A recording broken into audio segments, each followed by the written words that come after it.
Endi yana bitta nastroyka bor. Eng muhimlaridan biri. Biza har bitta qiladigan ish, ko'p ishlatadigan komandalarimizni горячий knopkalar bilan sozlab olishimiz kerak. Buning uchun TO probel ekranda o'ng tomonini ham ochamiz. Chiqqan oknoda Customization in all files bu yoqqa kirdik.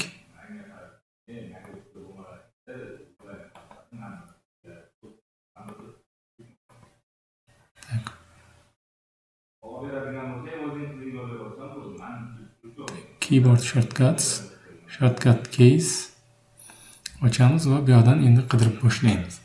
Birinchisi ko'rinishlar, ya'ni 3D obyekt yasayotganimizda eng ko'p ishlatadiganimiz bu ko'rinishlar. Ko'rinishlarni biroz nastroyka qilishimiz kerak, ya'ni top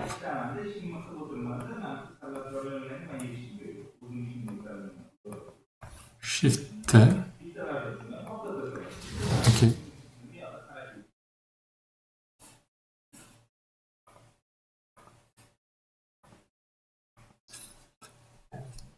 Keyingisi front deb poisk qilamiz, ya'ni view ko'rinish, front to'g'ridan ko'rinish. Buni tashlaymiz. Keys degan joyga bosamiz, 3 ta nuqtani ustiga bosamiz.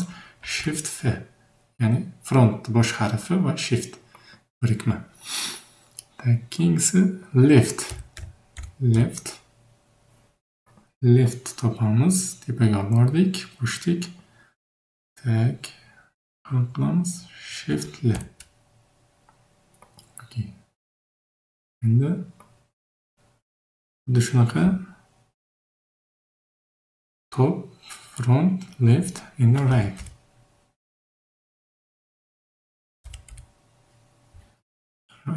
Right. Keys. Knopkani bosdik, shift R. Okay.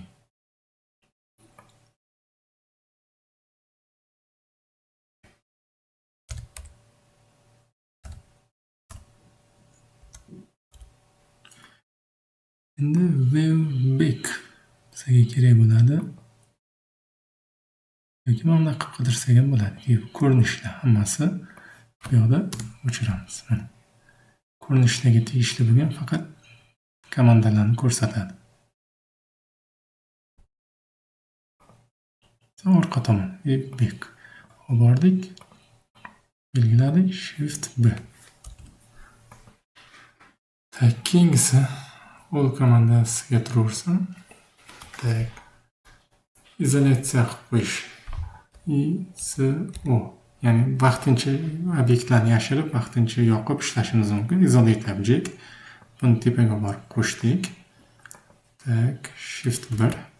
Okay. Endi buni qaytarish uchun end isolate object. Buni olamiz. Shift 2 bu qaytarish obyektlarni orqaga. Endi hide object. Bu vaqtincha bizaga obyektni ekranda yashirib turish. Ya'ni birinchisi isolate object. Ekranda bitta belgilangan obyekt topib qoladi. End isolate object qolgan yashirilgan obyektlarni qaytaradi orqaga. Hide bo'lsa belgilangan obyektni ekrandan yashirib qo'yadi. Extrude eng ko'p ishlatadiganimiz. Extrude tanlaymiz. Birinchisini oldim, tepaga keys shift E.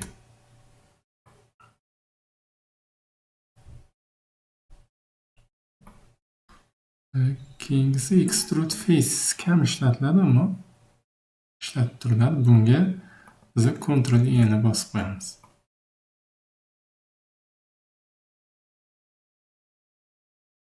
Extrude ga o'xshash yana bitta komanda bor. Bu press pull deb nomlanadi. Press pull, ya'ni bu ham extrude deb qabul qilamiz, yuzani o'stirgan. Shu Ctrl Shift E qo'yamiz. Endi razmerlar bo'yicha kerak bo'ladi. Biz razmerlar doim ishlatamiz. Dim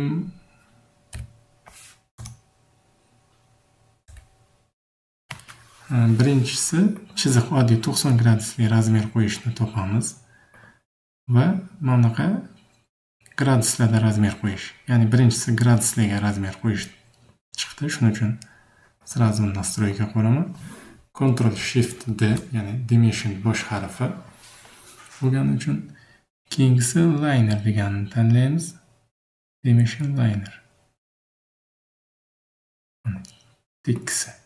Buni oldik. Keys Shift D.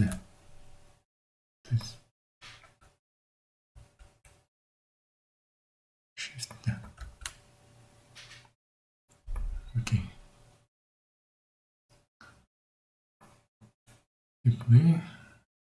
Keyin yana bitta narsa ko'p ishlatiladigan, ya'ni ko'rinishlarni rangli va rangsiz chiziqli holatda ko'rib turish ko'pincha kerak bo'ladi. Shuning uchun vizual stil deyiladi. Vizual stilni настройка qilib olishimiz kerak.